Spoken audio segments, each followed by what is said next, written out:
আসসালামু আলাইকুম। আজকে আমি ফার্স্ট টাইম রাতের দৃশ্য আর্ট করার চেষ্টা করব ব্ল্যাক পেজের ওপর।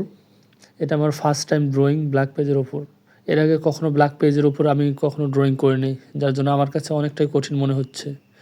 প্রথমে আমি পেন্সিল দিয়ে আগেই ড্রয়িংটা করে নিয়েছিলাম এবং তারপর আমি হোয়াইটের কালার দিয়ে মেঘের, তারপর চাঁদের ছবিগুলো অ্যাড করছি এবং পাশে একটা ব্রিজের ল্যাম্প পোস্টগুলো আগে অ্যাড করে নিচ্ছি এবং পাশে দূর থেকে আফসা ভবন দেখা যাচ্ছে।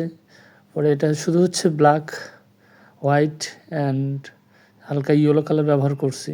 এর বেশি কোনো কালার ইউজ করিনি।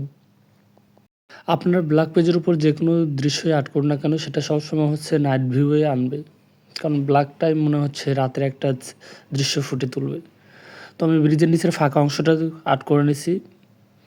তার পাশে আমি একটা গাছ আর্ট করে নিছি। গাছটার আবছা আবছা ছায়া আর্ট করছি। পাশে একটা পিলার আর্ট করছি হোয়াইট কালার দিয়েই। এখানে মূলত সব কালারেই হোয়াইটে ব্যবহার করছি। পাশে একটা সাইকেল দাঁড় করে রাখছি। এই সাইকেলটা আমি পুরোটাই হোয়াইট কালার ব্যবহার করছি। এখানে আমি পেন্সিল রঙগুলো ইউজ করছি হোয়াইট কালারের। আমার ফার্স্ট টাইম ড্রয়িং হিসেবে যতটুকু হয়েছে অতটুকুই আমি সন্তুষ্ট, তবে আরও ভালো করতে হবে। তো সাইকেলের দুটো চাকা আর্ট করার পরেই আমি সাইকেলের চেন আর্ট করছি। পাশে সাইকেলের একটু ছায়া আর্ট করার চেষ্টা করব, ব্রিজের নিচ থেকে যেন দূর থেকে কোনো লাইটের আলো আসতেছে। পরে এক কথায় নাইট ভিউ আর্ট করতে গেলে অনেক কিছুই ভাবে আর্ট করা লাগে, কারণ রাতের আলোর ছায়ার খেলার কমিউনিকেশন আর্ট করতে হবে। তো দূর থেকে আলো আসার কারণে সাইকেলের ছায়াটা পড়ছে, ওভাবে আর্ট করার চেষ্টা করছে। তো কেমন হয়েছে আপনারা জানাবেন। আল্লাহ হাফিজ।